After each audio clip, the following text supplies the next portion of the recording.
Fresh every Tuesday for MSPs around the world. This is Paul Green's MSP Marketing Podcast. Hello, superstar. Welcome back to the show. Here's what we got coming up for you this week. Talk about strong strategies and creative execution to capture market share from industry incumbents if you're a small starting business. That's Cole Briner. He's a lovely guy, and he's going to be talking later on in the show about how you can steal market share from the big incumbent MSPs in your marketplace.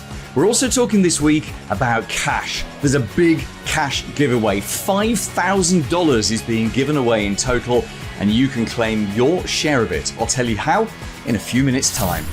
Paul Green's MSP Marketing Podcast. One of the best business books that I've ever read is a fusion of two of my favorite subjects. You've got a bit of marketing in it, and you've got a lot of psychology in it. And those two things going together make for an absolutely cracking book. The book is called Influence by Dr. Robert Cialdini, who is a psychology professor, but who specializes in marketing. And he wrote this book, I think it was mid-80s when he wrote it, and it's quite a dry read. I think if you're really into your hardcore marketing, you'll enjoy it a great deal. I would definitely start with it on Audible and have a listen to it. You may find it's a little bit too dry for you if you only have a sort of a small interest in marketing and it's not your passion as it is for me. But I try and reread this book every year. There's always, every time I read it, there's something in it, something that I've perhaps learned before and forgotten, and it's just a good reminder. In fact, I'm going to start rereading it tonight. This can be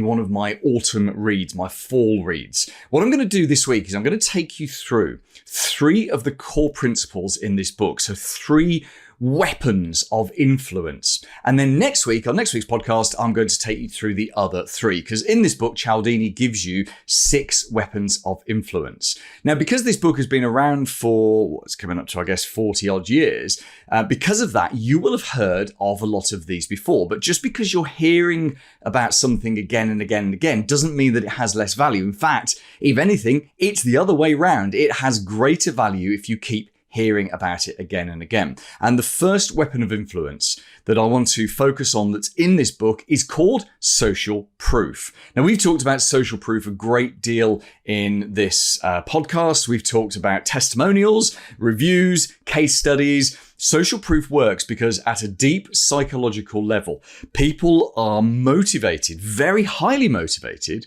to do what most other people are doing. And this goes back to when we all lived in caves and we were in the middle of the food chain. So back then, there really was safety in numbers. You know, if you lived with 50 other people in your tribe in a cave somewhere, and those 50 people started running, you didn't stop to think about it and to ask, hey, what's everyone running for? You just ran with them. It was a bit like being a sheep. You just did it. And you didn't stop to think about it. It was basic programming that's within you. Now, these days, we have social proof, which is our attempt to sort of hook into that. So when you see a case study, in fact, this is why you need a case study. When you put out a case study of someone who's used your MSP and they had a problem and it was a nightmare of a problem, and you solved that problem for them and you made their situation better and you just smoothed the path for them to greater growth or some other kind of happy ending, you're demonstrating social proof in action.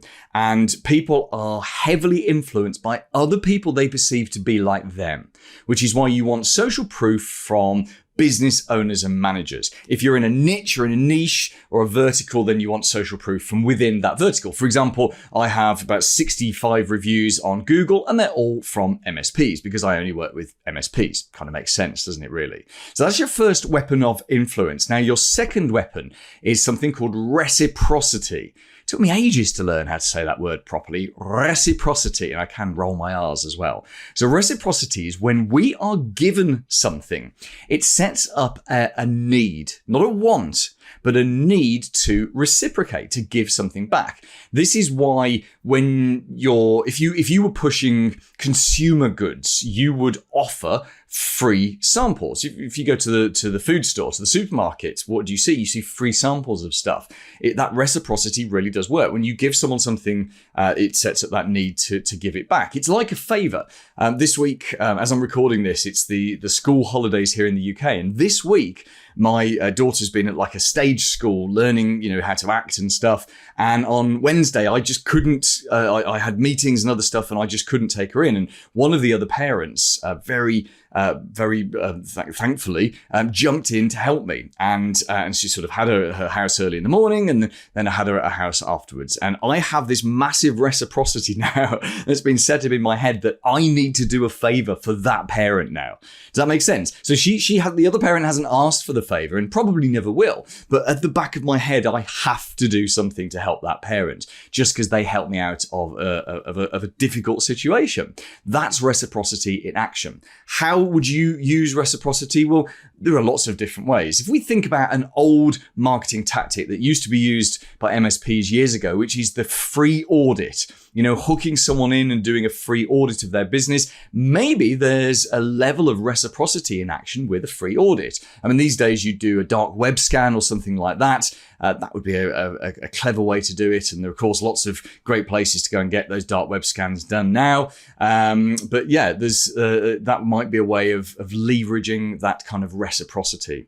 The third weapon of influence that I want to talk to you about today is commitment and consistency. So this is, again, all of this is down to the basics of how we are driven. When we commit ourselves to something and we do that in front of other people, we tend to be quite consistent in that behavior. So I'll give you an example. Let's say you want to get fit and you go and join a gym.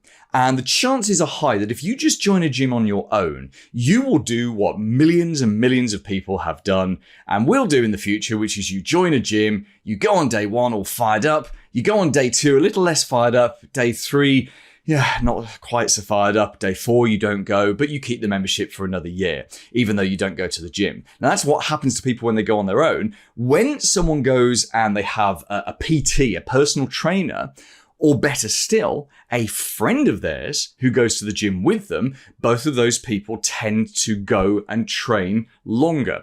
And their desire to train has tailed off at the same it would if you were just going solo. But what you don't want to do is you don't want to be seen to be inconsistent to your friend. It's crazy, really. You've got two people, neither of whom really wants to go to the gym, but they're going not to let the other person down. Isn't that crazy? But you can actually leverage that. So in terms of your marketing, how would you leverage commitment and consistency? Well, I think here it's for existing clients. So when you're doing your QBRs, your quarterly business reviews, or as I prefer to call them, your strategic reviews, I think getting someone to sign off a future plan, almost like a roadmap.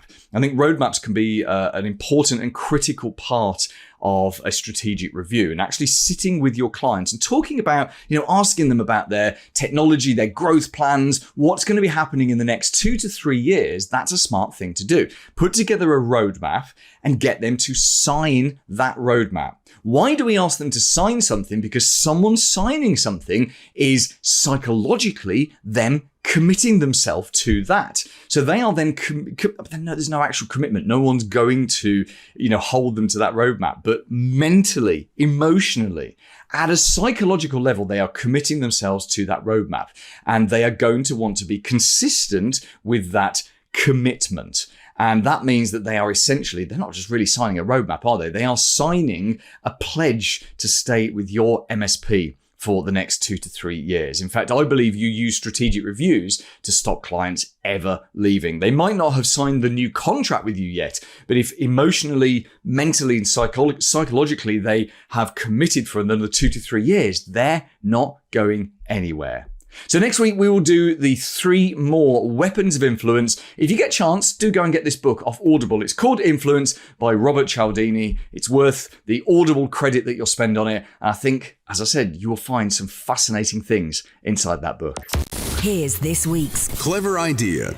It's not so much a clever idea today as a clever way for you to take your share of a $5,000 giveaway. That's what we're attempting to do this week across all of my channels, this podcast, YouTube, my email list, my Facebook group, and LinkedIn. I am pushing this and pushing this. It's going to take you 10 to 15 minutes of work. That's all. And that 10 to 15 minutes is going to earn you up to $45. And the best bit is, in earning that $45, you're actually helping other MSPs. Let me explain what's going on, and tell you how you can get your share of this $5,000 giveaway. So right at the beginning of this year, I had two wonderful guests on the show. It was Matt Solomon and Kevin Lancaster, and they'd launched a brand new thing. It was called Channel Program. You may be aware of it. It's been growing at some pace this year, really getting onto quite a lot of people's radars. If you haven't checked it out yet, just go and Google Channel Program. And for those of you not in the US, it's program with one M. So here in the UK, we spell program with two M's and an E. Obviously, we're doing it wrong here. It's just the one M. So go and Google Channel Program. They launched that in January. And a couple of weeks ago, they launched a reviews platform as part of that. So they've got all the big vendors on there. In fact, there are tons of vendors. We're on there with the MSP Marketing Edge. And what Matt and Kevin are looking to do now is to build up a huge bank of independent, unbiased reviews about the vendors. So obviously they just want ordinary MSPs like you to go in and leave reviews about products that they are using. We've already got a small number of reviews for the MSP Marketing Edge, which is wonderful. And thank you very much to my members that have left those reviews. But this is where the cash comes in, because right now they are rewarding MSPs with $15. I think it's as an Amazon gift card. So you get $15 to spend on Amazon for every review that you leave, to a maximum of 3 reviews. Otherwise, I guess you could claim the entire $5,000 yourself. But what we are doing this week is I'm helping Matt and Kevin to get more of those reviews. They've given me a budget of $5,000 to give away. So you won't get the money from me. The money will come from them. But all you have to do is leave a review. So let me tell you how to do it. You simply go and register yourself a free account at Channel Program. So it's channelprogram.com. And then you go to /products. channelprogram.com/products. That's where you search for, basically go and search for your stack. So take your top 3 favorite parts of your stack, or your top 3 favorite vendors, go and look for them in Channel Program, and then go and leave them an independent review. And once you've done those reviews, as I say, you'll get those $15 gift cards to spend. 3 reviews maximum, $45 for you to spend. And we're trying to give away that $5,000 across this week. Tell your friends. I was going to say tell your mum, but actually it doesn't really affect your mum, does it? Unless your mum runs an MSP. So if your mum runs an MSP, tell your mum. Otherwise, get yourself to channelprogram.com/products, write a review, and get some free cash in your pocket. The ultimate MSP podcast crossover. Just before we get to this week's big interview, we've got something a little bit different for you. September is such an important month for growing your business, because people come back from their summer vacations, their holidays, and they kind of get their head down and plow on with doing as much as they can to grow their business throughout the next few months before we get to the Christmas break. Now, the ordinary business owners and managers that you want to reach, they're doing that right now, which makes it a great opportunity for you to reach out to them, because this is the point they're starting to make their big plans and implement them. So I've got together with a bunch of other great MSP podcasters around the world, and together we are sharing our knowledge, our best ideas throughout September. Today, it's Adam Walter. Hi, my name is Adam Walter, and I'm the host of the Humanize IT podcast. I'm celebrating the ultimate MSP crossover all through September. And here's the best piece of business advice I've ever been given. Fail fast. Too often we hold on to projects, teams, and ideas too long because we think through sheer force of will, we can make them succeed. If we just work a little harder, if we just push a little harder, we'll get there. Instead, accept the failure. Accept the fact that it didn't work, and then continuously improve. Make what you're doing today look like crap tomorrow, so that over time, your business will evolve, your ideas will evolve, your teams will evolve, and you will become a best-in-class business rather than being stuck on an idea that's not working. I'll be back on the Ultimate MSP Crossover Show on September 30th. Remember, you can win $1,000 by posting about a crossover on LinkedIn. Use the hashtag MSP Podcast Crossover to enter the draw. We'll see you there. The big interview. Hi, I'm Colt Briner with Scrappy AF. I've been helping small and mid-stage startup companies grow into their markets with creative execution of proven strategies. And I particularly wanted to get you onto the show to talk about this concept of scrappy marketing. Can you explain what you mean by scrappy marketing? What does that actually mean? Sure. Well, as I have been involved with helping early stage companies capture market share from industry incumbents, generally they don't provide me with a budget.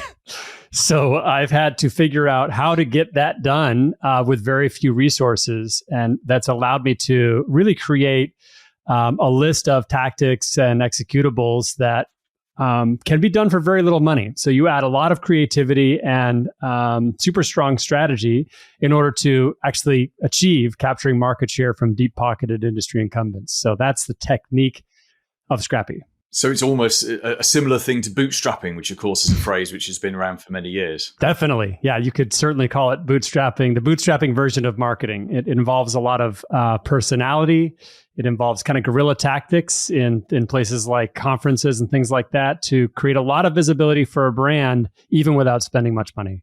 Yeah, impressive. Okay, well, we're going to come on to some scrappy marketing strategies and tactics later on. Let's first of all rewind a little bit. Tell us a bit about you, Colt. Where have you come from? What's in your background? What allows you to be an expert on our podcast today?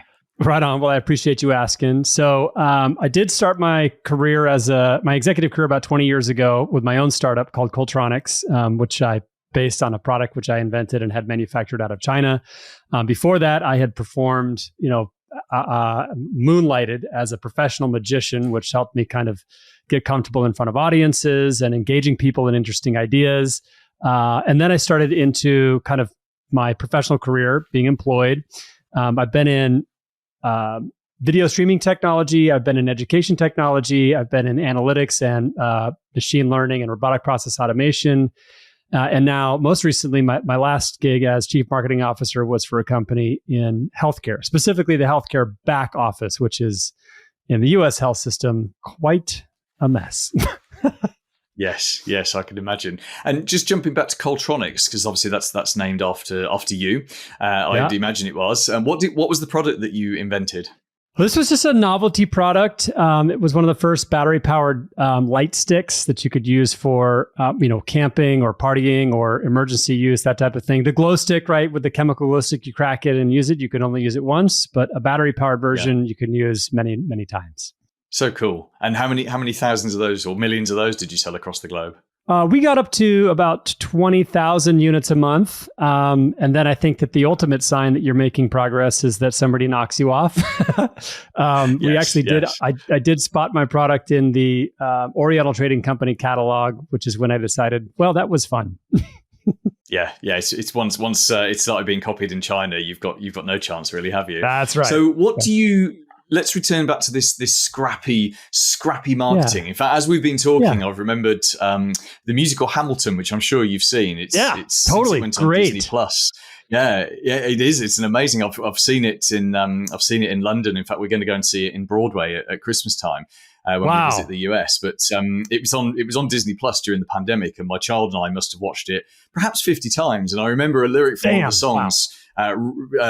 Hamilton singing, what was it? It was "Just Like My Country, I'm Young, Scrappy and Hungry," which I think was probably the first time, certainly here in the UK, that we'd really heard that expression of scrappy. So what when we're talking about scrappy marketing, and you were saying it's more personality based and it's about not spending money, and I know a lot of my listeners, a lot of MSPs are going to be listening to this thinking, I like the idea of not spending money. What kind of strategies work well for those kind of complicated B2B sales that MSPs have? Yeah, totally. So, I'll give you some kind of like examples of principles that we're going to use. So if you're trying to get to a conference, it can cost $50,000 to exhibit at a conference, right?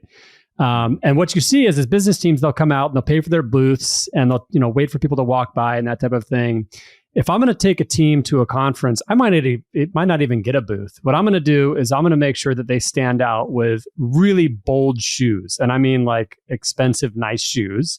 The kind of shoes people go, oh, those are really nice shoes. That starts a conversation, right? Or I actually have a team where we worked with the Lapel Project. I don't know if you know Lapel Project. They have really cool adhesive applications that go onto your existing sports coat and to make the lapel really pop, right? And if you've got 5 or 6 people walking around a conference with something like a really cool hat, some kind of like a treatment on the lapel, something like that, bold tie or whatever it is that matches them together. What will happen is that they'll create a sense of visibility at the conference that can't be outperformed by somebody who's paying for a booth, because your people are sitting in the sessions, they're walking in the halls. And it's like, well, who are these people with the cool hats or the cool shirts or the cool whatever it is? And that's just like a very affordable way to create visibility for your team at a conference where everybody else is just wearing basic suits. I mean, that creates no visibility. I had a team do bunny slippers at a conference once. And of course, that starts conversations, right? Yes, it does. Yeah. So it's about thinking, I hate to use it, it's such a cliche, but thinking outside the box and saying, right, if everyone is doing A, what's the B, C, or D that we could do, differently to them?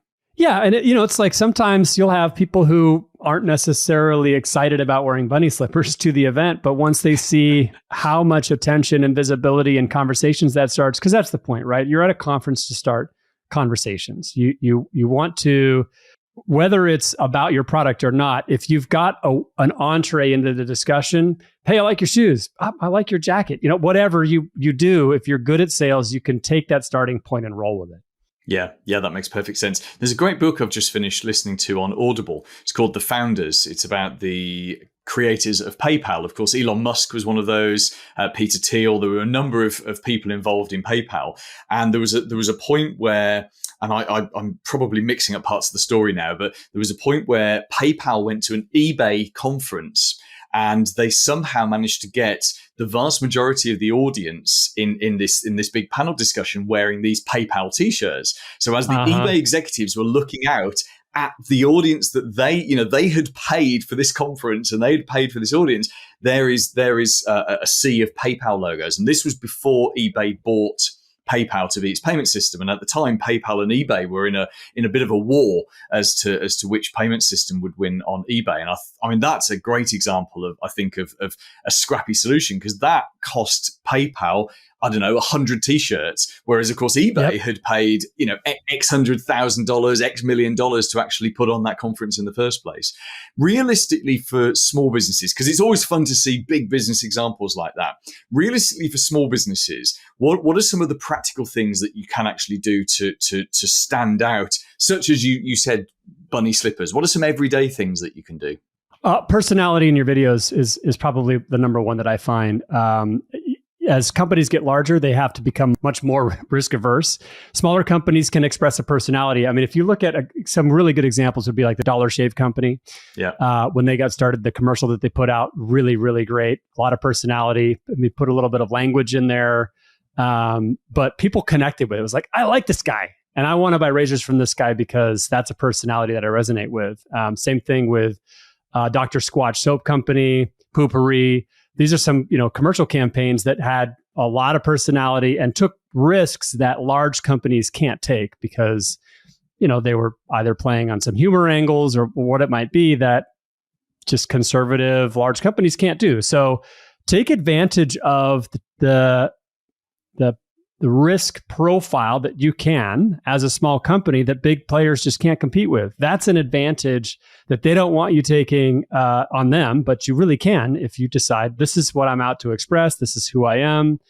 Go for it. Put some personality in your marketing, your photos, your videos, your copy, that type of thing, and give somebody something to connect with. But what would you say to the timid business owner who has heard that advice and thinks, yeah, that's all very well, but I don't see other people doing that. I don't want to put myself out too much out there. What's your advice to them, in terms of showing there's nothing for them to lose? I would say, well, let's first look at the numbers, right? I mean, if you look at the campaign success for some of the examples that I just listed, the numbers speak for themselves. The video views alone on each one of those videos it's in the tens of millions. So, I think that those numbers should be convincing. And then if you think about, maybe you don't want to be edgy, but rather you'd like to put some passion behind communicating purpose, that can be another way to go. And campaigns like Nike's Dream Crazy, the Always campaign for like the Like a Girl campaign and Dove's Choose Beautiful campaign, again, the numbers absolutely speak for themselves on the results of those campaigns. So whether you want to be bold in communicating personality or bold in talking about the impact that you want to have in the world, step into it because the numbers will validate you. Yeah. So give me an example of some of the best things that either you've done with your clients or that you've seen in your research over the years. Sure. One of the strongest results that we got working with Ensemble Health Partners was going, like I said, with purpose driven, right? To really express the impact that organization is trying to have on the world. And for these guys worked in the back office of healthcare, as I mentioned. That's a kind of messy space in the US, and hospitals need help in that space. So what Ensemble did was they communicated that they were out to support these healthcare providers in bringing better health and care to the communities that they were supporting. So like to step out boldly and say the impact that we're trying to have is better health for people's lives. And during the course of that run, we saw great success, which included growing the company from 60 million to 2 billion in valuation. Whoa. And during the 2-year kind of peak of that campaign, Ensemble was securing 60% of the contracts that were being written in their industry. I mean, that's an incredible market share. That's enormous. That's just phenomenal. But that was a bigger business. How it must have been difficult for you to get that business to buy into your methodology, your idea of doing it differently rather than just going and hiring a mainstream marketing agency. It's a good point. One of the things that we found, though, it became evident that we needed to do something like this because of the circumstance that Ensemble was in. Their employees were working in cubicles hundreds or thousands of miles away from the hospitals and clinics that they were supporting. So they didn't have really any visibility in terms of how does my work as a biller or a coder or a collector lead to a better health in the life of a father, a daughter, a son, a mother. They didn't see that at all. So we undertook this campaign to create visibility both internally and externally. Because when people understood the value of their work, they were more committed to the company. They brought in better ideas and committed better effort. They spoke better about the company. I mean, everything about employee engagement went up as everything about customer engagement went up. So it was really a win-win. Yeah. Yeah, that sounds amazing. Colt, give us a brief overview of what you do to help business owners with their marketing, and then tell us how we can get in touch with you. Sure. I appreciate you asking that. So I generally engage companies in two different ways. One is you've either got a burning platform, like you don't have any solution overview video, or you're about to go to a conference, you need a strategy, and we'll just solve one specific problem.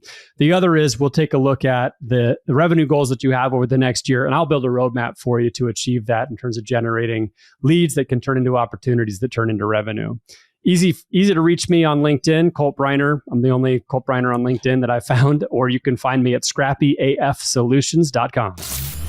Paul Green's MSP Marketing Podcast.